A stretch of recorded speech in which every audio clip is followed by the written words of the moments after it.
안녕하세요. 우리의 영원한 본향을 사모하며 날마다 기쁨과 감사로 걸어가시길 축복합니다. 쉽고도 정확하게 알차고 재미있게 하나님의 말씀을 가슴 깊이 새기는 시간, 소문난 성경교실의 김영근 목사입니다.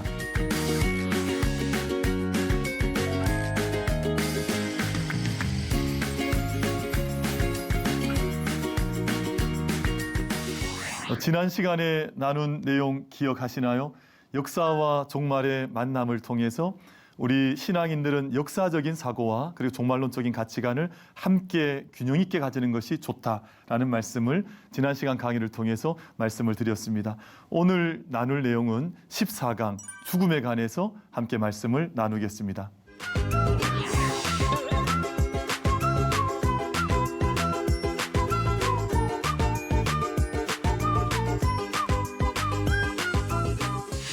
오늘은 저희가 14강 14번째 강의로 죽음이라는 주제로 함께 이야기를 나누려고 하는데 갑자기 이제 죽음 이야기 하시면 좀 당황스러우시거나 아니면 조금 불편한 생각을 가지실지 모르겠습니다만 이 죽음이라는 주제는 우리 기독교 신앙인들에게는 너무너무 중요한 주제인지라 저희가 생명이 태어나는 것도 중요하지만 사실은 우리가 죽음이라고 하는 이 시간이 가지는 영적인 의미, 또 신앙의 약속, 믿음의 약속을 제가 잘 간직하는 것이 좋겠다 하는 생각을 하는데 갑자기 왜 이 종말론의 이야기를 나누면서 갑자기 죽음이 나오냐 하면 이 종말과 죽음이라는 것은 사실 서로 연관된 주제라는 것을 아마 알고 계실 것 같습니다.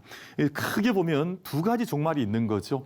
이 세상에는 우리 기독교 신앙에서 말씀하는 큰 종말은 이 역사의 종말이라고 하는 역사 전체의 종말이 있는 것이고, 두 번째는 역사적인 종말도 있지만 사실은 한 사람, 한 생명, 한 개인의 종말이 있는 것이거든요. 그래서 저희가 이 죽음이라고 하는 것은 역사의 종말이라는 개념은 아니고 사실은 개인의 종말, 즉 죽음이기 때문에 종말론이라고 하는 이 주제를 다룰 때 우리는 개인의 죽음의 문제도 함께 생각을 해야만 우리가 종말론의 중요한 주제를 다루는 것이다. 그래서 오늘 14강을 통해서는 죽음이라고 하는 주제는 종말론에서 다뤄야 하는 중요한 한 가지 주제가 된다 하는 그런 이해를 함께 가지시면 좋을 것 같습니다. 죽음에 관한 기본적인 좀 내용을 함께 잠시 좀 나눠보고 싶은데 죽음이란 뭐냐?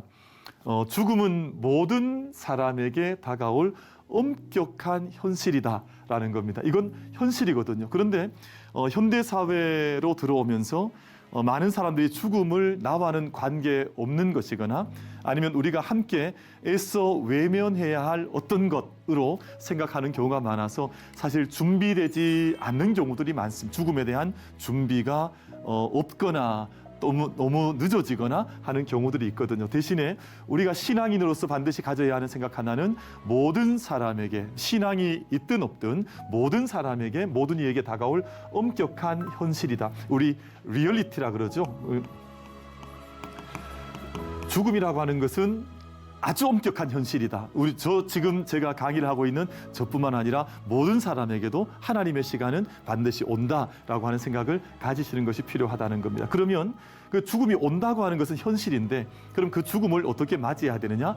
그 맞이하는 것을 죽음의 죽음에 대한 우리 어떤 퍼스펙티브, 하나의 생각, 아니면 가치관이라고 말을 할 수 있거든요. 그래서 우리 신앙인들은 믿지 않는 사람들과 같은 죽음의 관점을 가질 수는 없고 우리 성경에서 말씀하는 또 하나님께서 약속해 주신 죽음에 대한 이해, 또 죽음에 대한 고백을 항상 마음속에 잘 간직하고 계시는 것이 반드시 필요하다. 이게 대단히 중요한 부분이다 하는 그런 말씀을 드리고 싶습니다. 그래서 죽음에 대한 생각을 제가 죽음 직전에 하실 수는 없습니다. 그래서 우리가 평생 믿음의 삶을 걸어가시는 동안 나는 죽음에 대한 어떤 고백을 하고 있고 또 나는 어떤 죽음의 순간을 맞이해야 될 것인가 하는 가장 신앙적인 또 가장 믿음에 관한 우리가 무장이 되어 있는 것이 꼭 필요하다라는 생각을 하게 되는데 저는 죽음에 대한 고민을 깊게 하는 분일수록 죽음에 머물러 있는 것이 아니라 사실은 우리 삶을 훨씬 풍성하게 한다.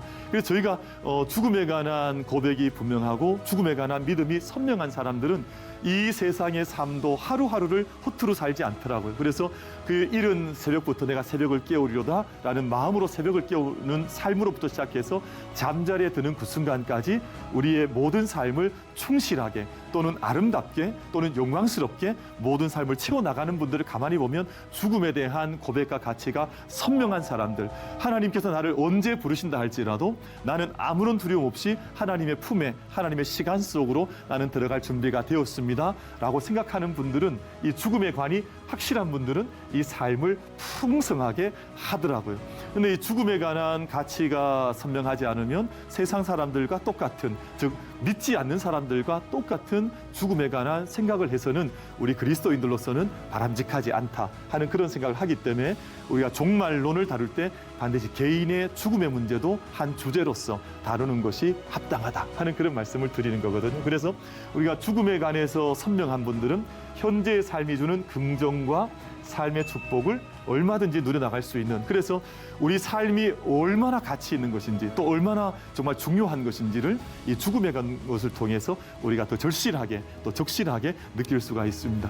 어떤 분이 그런 이야기를 하죠. 내가 오늘 살아가는 하루는 어제 그토록 살고 싶었던 분이 살아내지 못한 하루를 살아가는 것이다. 그래서 오늘 하루의 생명의 날들을 소중하게 고백하는 분들도 있던데, 그분들 의식 속에 바로 이 죽음이 갖는 함의 의미가 마음속에 있는 것이구나 하는 그런 생각을 가져볼 수 있을 것 같습니다.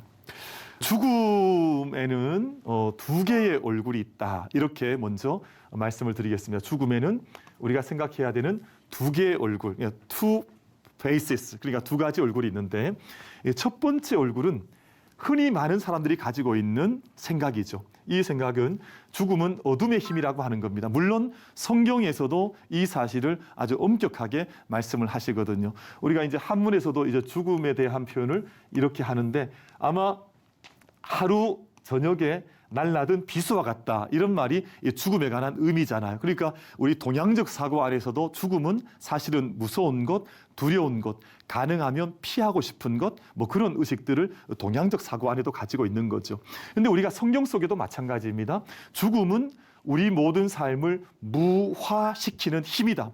그러니까 우리가 삶이 이렇게 지금 존재하고 있는데, 무화라는 말은 어느 날 갑자기 아무것도 없는 것처럼 무로, 공의로 돌리는, 그래서 우리의 삶을 이제 없는 것으로 바꿔가는 힘이다. 또는 삶과 다른 이질적인 힘이다.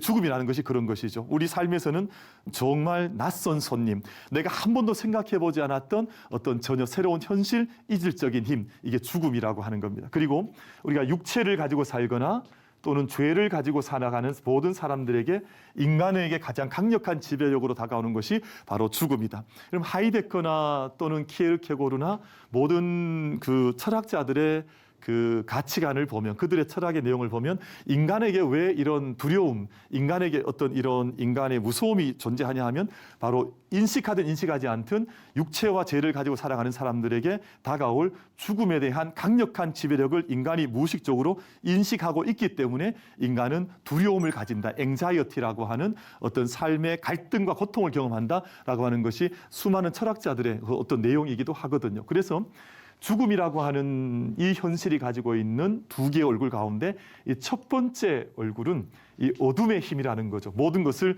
무화시켜버리고 모든 것을 없는 것으로 만들어버리고 우리에게는 너무너무 낯선 이질적인 힘이 바로 죽음이라고 하는 것입니다.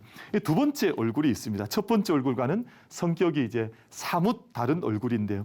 이 첫 번째 얼굴은 믿는 사람이든 믿지 않는 사람이든 우리가 일반적으로 가지고 있는 인식이라면, 이 두 번째 얼굴은 이 죽음이라고 하는 것이 마지막이 아니라고 하는 두 번째 얼굴을 가지고 있다는 겁니다. 그래서 이 죽음은 현재의 삶을 정리하고 부활로 나아가는 과정이다.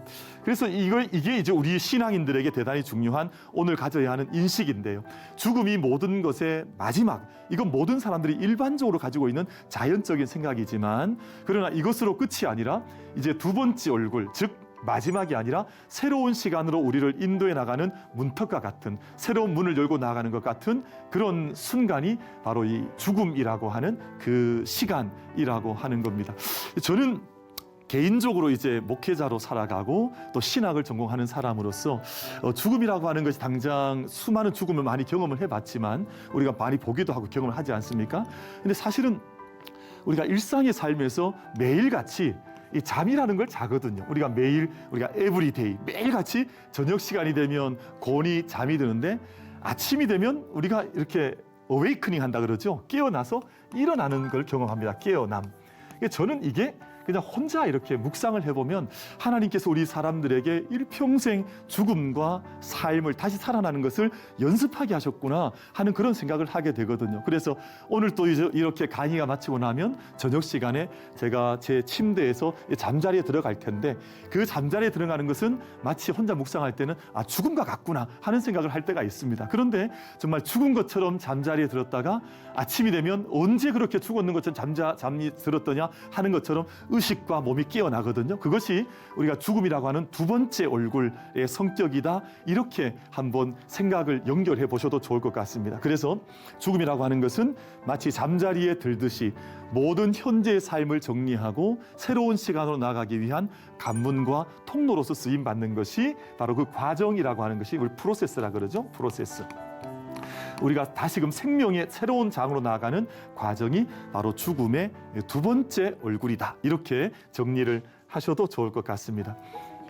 그래서 우리에게는 방금 말씀드린 것처럼 죽음을 보는 두 번째 죽음을 우리가 보는 거긴 하지만 죽음의 두 얼굴을 보는 우리 그리스도인의 삶이 되셔야 한다 하는 말씀을 좀 간곡하게 드리고 싶습니다. 그래서 한 죽음이라고 하는 것은 우리가 이 세상의 모든 육체적인 것들이 소멸되는 시간이긴 하지만 단지 소멸로 끝 엔딩이 아니라 새로운 시간으로 나아가는 새로운 차원으로 나아가는 하나의 프로세스, 하나의 과정이 죽음이라고 하는 과정을 아주 정확하게 고백하는 것이 필요하다 하는 말씀을 드리고 싶습니다.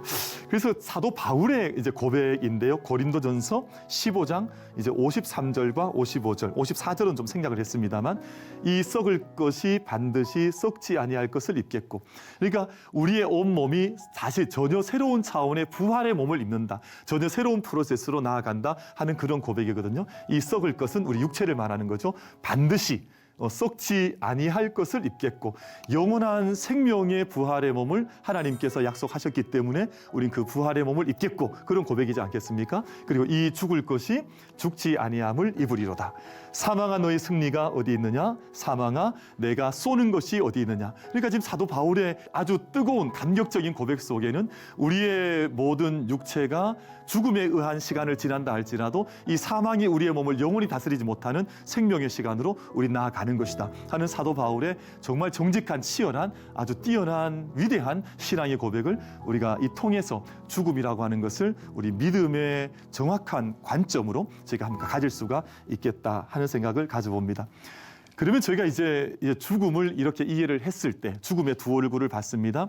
하나는 사멸, 소멸이지만 영혼으로 나아가는 과정이 바로 죽음이라는 시간이다라는 말씀을 드렸는데, 그렇다면 죽음 이후는 어떻게 되냐? 이 많은 사람들이 궁금해하잖아요. 그래서 죽음 이후는 도대체 나라는 존재는 죽음 이후에 어떻게 되는 거냐 하는 질문들을 이제 많이 가지게 되는데, 우리가 크게 제목을 보면 하나님의 지배라고 되어 있습니다. 하나님께서 다스리신다, 또는 하나님의 시간 속으로 우리가 함께 들어가는 것이다라는 말씀을 드릴 수 있겠는데, 죽음에 대한 이런 이해들이 있습니다. 첫 번째는 죽음 이후에는 아무것도 없다. 그래서 전적 죽음설이라고 해서 우리가 죽음이라고 하는 시간이 지나고 나면 아무것도 없는 것이다. 많은 사람들이 이 생각을 합니다. 그래서 믿지 않는 사람들의 경우에는 이런 얘기를 하죠. 죽으면 다 끝이지. 뭐 이런 얘기를 하잖아요. 그래서 그런 생각은 그 의식의 저변에 전적 죽음설이라고 하는 것들이 있는데, 우리 믿음의 사람들 중에도 간혹 이런 이야기를 하는 분들이 있습니다. 이런 분들은 아마 예전에 가톨릭에서 이야기했던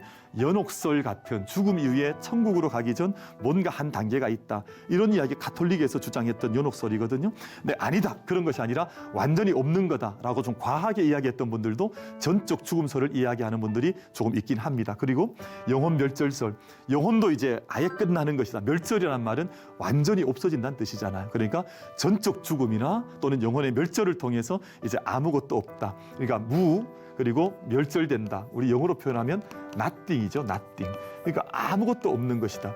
그런데 우리 신앙의 사람들은 신앙의 고백에서는 하나님과 관계없는 세계는 없습니다. 그래서 하나님은 산자와 죽은 자의 하나님, 살아있는 자의 하나님이라는 말씀을 성경에서 하시는데, 그래서 하나님께서는 모든 산자의 하나님도 되시지만 모든 죽은 자들의 하나님도 되셔서 그들을 살아있는 듯 만나신다 하는 것이 성경의 말씀이거든요. 그래서 전적 죽음설은 아니라고 저희가 그렇게 생각을 이해를 하시면 좋겠습니다. 두 번째, 어떤 분들은 죽음을 이제 겁을 내는 분들이 있습니다. 그분들 중에는 내가 이제 죽음을 맞이하고 나면 내 생명이 이제 어둠의 영에 의해서 사탄의 지배를 받는 게 아니냐. 이 사탄의 지배를 받는다는 말은 어떤 의식을 가지냐 하면 내가 하나님과 단절된 세계로 내가 들어가는 것. 그래서 내가 죽음 이후에는 하나님으로부터 이제 멀어지거나 하나님으로부터 끊어지거나 단절되어서 심지어는 사탄으로부터 지배를 받는 세계로 들어간다라고 생각하는 사람들이 있습니다. 그런데 우리가 정말 중요하게 기억해야 될 것이 뭐냐 하면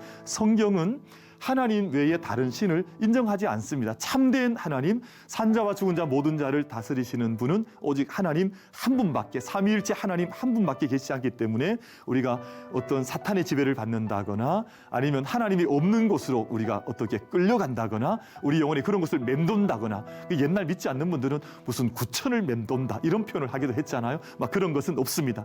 모든 역사의 주인은 하나님, 모든 생명의 주인은 하나님이시기 때문에 모든 산자와 죽은 자의 하나님께서 하나님의 시간 속으로 모든 생명을 수렴하시고 받으신다. 이렇게 생각을 하시고 고백하시면 좋겠다 하는 생각이 있습니다. 그래서 우리가 죽음 이후, 그러니까 애프터 데스가 되겠습니다. 하나님의 앞에서 우리가 죽음을 맞이하고 나면 하나님의 지배 속으로 들어가는데, 우리가 죽음 그 이유는 하나님의 통치 아래 들어간다. 이렇게 이해를 고백을 하시면 제일 좋겠습니다. 하나님의 통치 속으로, 하나님께서 다스리시는 시간 속으로 내가 들어간다. 또는 저는 이런 표현을 좀 쓰고 싶은데요. 하나님의 통치 속으로, 그리고 하나님의 시간 속으로 또는 하나님의 품 속으로, 그리고 하나님의 영원 속으로 들어간다. 저희가 이렇게 표현을 하셔도 좋을 것 같아요. 그래서 죽음 이후가 아주 캄캄한 어떤 흑암 속으로 끌려 들어간다거나 아니면 어떤 사탄의 어두운 악한 영의 지배를 받는다가 하는 것은 절대 아닙니다. 왜냐하면 성경의 명확한 말씀은 하나님께서 그 모든 시간 속에서 친히 통치하시고 친히 다스리시면서 그 모든 생명들을 품으신다 하는 그런 고백들이 성경 속에 기록이 되어져 있습니다. 그래서 로마서 14장 9절 말씀에 그리스도께서 죽었다가 다시 살아나셨으니 곧 죽은 자와 산 자의 주가 되려 하심이다 라는 말씀은, 우리 주님께서 죽음 가운데서 부활하신 것은 모든 산자와 죽은 자의 주님이 되시기 위해서 우리 주님의 부활의 역사가 이 역사 속에 계시적으로 나타났다. 이렇게 저희가 고백하고 믿음의 고백을 가지시는 것이 필요하겠다 하는 생각을 합니다.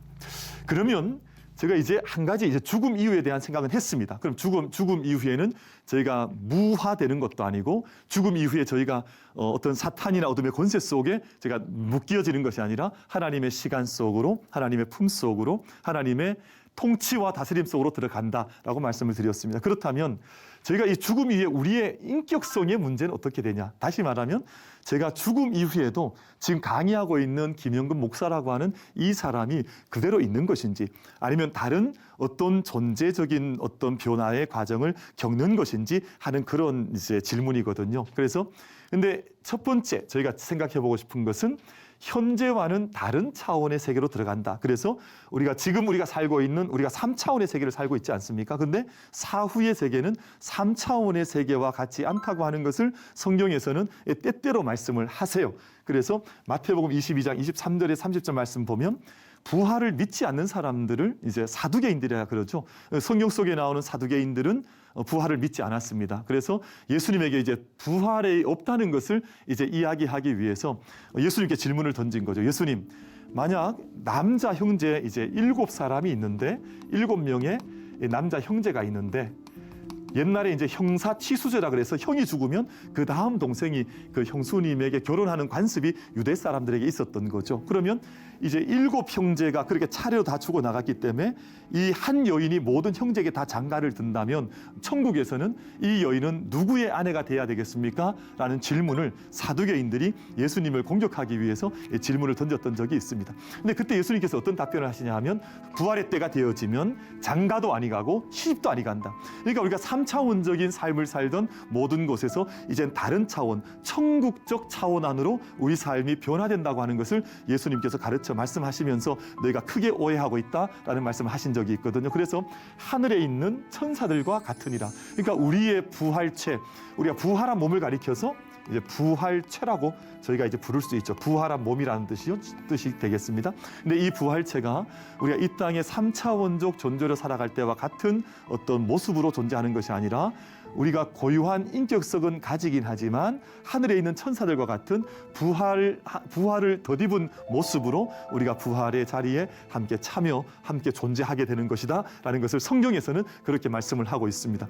그래서 우리가 예수님께서 부활하신 이후에 제자들을 찾아오셨을 때에도 부활하신 예수님의 모습을 어떤 때는 제자들이 잘 알아보지 못하기도 하고 또 어떤 때는 예수님께서 눈을 열어주시면 부활하신 모습을 아주 선명하게 알아보기도 하고 그랬던 것을 저희가 성경을 통해서 확인을 하고 있습니다. 그래서 우리 부활 이후에 우리가 가지는 몸은 현재와는 다른 차원의 세계 속에서 비연속성, 우리가 지금의 모습과는 다른 차원의 모습으로 변화된다고 하는 것을 우리가 기억하시면 좋을 것 같습니다.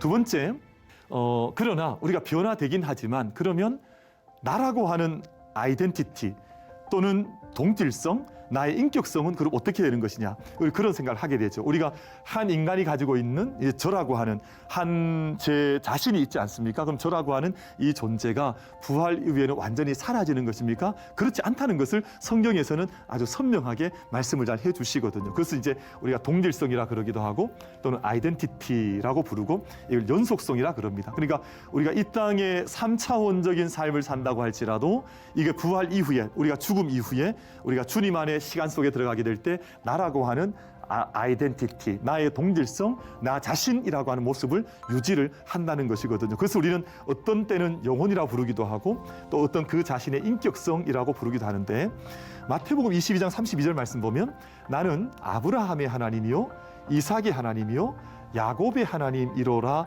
라고 하는 말씀을 예수님께서 하셨거든요. 그리고 하나님은 죽은 자의 하나님이 아니라 살아있는 자의 하나님이라고 말씀을 하셨습니다. 이 말씀이 뭐냐 하면 나는 아브라함을 만난다는 겁니다. 나는 이삭을 만난다는 것이거든요. 나는 야곱을 만난다는 겁니다. 그래서 하나님께서 모든 삶과 죽음을 다 다스리시는 지배하시는 하나님께서 이 땅에 이미 아브라함은 육체적으로 3차원적으로 보자면 죽은 분이잖아요. 그러나 나는 아브라함의 하나님으로 살아있는 자로 아브라함을 만난다, 그렇게 말씀하신 거거든요. 그러니까 우리가 비록 죽음의 시간을 거친 이후에, 죽음 이후에 우리가 부활의 몸을 덧입었을 때 나를 하나님께서 만나실 때, 저는 이제 이름이 김영근이라는 목사이니까 김영근이라는 사람 하나님께서 죽음 이후에도 만나주시고 그 생명의 구원을 영접해 주시고 다스리는 것이지 다른 존재로 제가 사라지는 것이 아니란 뜻입니다. 그래서 성경에는 항상 아브라함의 하나님, 이삭의 하나님, 야곱의 하나님이라고 하는 이 영적 신앙적 진술을 통해서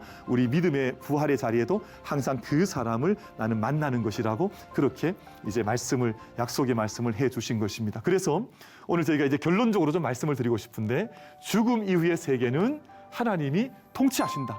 그래서 믿지 않는 사람들이거나 혹은 믿음이 흔들거리는 사람들처럼 죽음 이후의 삶을 우리가 불안해하거나 염려하거나 할 것이 없는 것이 우린 하나님의 다스림 속으로, 완전하신 다스림심 속으로 우리가 들어가는 것이다. 이렇게 우리가 신앙의 어떤 정리와 고백을 잘 굳게 하시는 것이 정말 좋겠습니다. 그래서 때로는 우리 가족들에 대한 먼저 이 세상을 떠난 분들에 대한 염려를 하는 분들이 많이 있습니다. 그분은 도대체 어떻게 되셨을까? 하나님 앞에 구원의 그 시간 속에 들어가셨을까? 이런 걱정을 하는 분들이 있거든요. 여러분 두려워하지 마십시오. 그런 두려워하여야 할 이유가 저희들에게 없고 우리가 염려하지 않아도 괜찮습니다. 저도 저희 모두 이제 부모님들, 육신의 부모님은 다 돌아가셨지만 천국에서 다시 만날 것을 지금 늘 소망하면서 믿음의 삶을 걸어가고 있거든요. 왜냐하면 우리가 염려 염려하지 않아도 되는 것이 우리 사랑하는 부모님들이나 우리 믿음에 먼저 앞서간 신앙의 우리 지체들은 지금도 그리스도 안에 계시다 하는 것을 우리가 늘 믿음으로 고백하면서 장차 주님 안에서 주님의 시간 안에서 만나게 될 것을 지금 우리가 준비하는 것이거든요. 그래서 우리가 해야 될 사명이 있는데 오늘을 충실하게 살아가는 겁니다. 많은 사람은 죽음에 대한 염려 속에 빠져 있거나 그래서 오늘 잘 살질 못해요. 어떤 분들은 막연하게 먼저 돌아가신 분들에 대한 걱정을 하거나 그래서 이 세상의 삶을 이렇게 아름답게 살아내지 못하는 경우도 많이 있습니다. 그런데 우리는 죽음에 대한 믿음의 정리를 선명하게 하시게 되면 오늘을 충실하게 살아갈 수 있는 힘을 우리가 가지게 되는데 이것이 바로 주님의 뜻이라고 하는 겁니다. 우리 삶이 이 땅에서 훨씬 더 우리가 아름답게 또 거룩하게 살기 위해서는 우리가 오늘을 충실하게 살면서 하나님께 우리의 시간들을 의탁하는 것이 필요하다라고 생각을 하는 것입니다.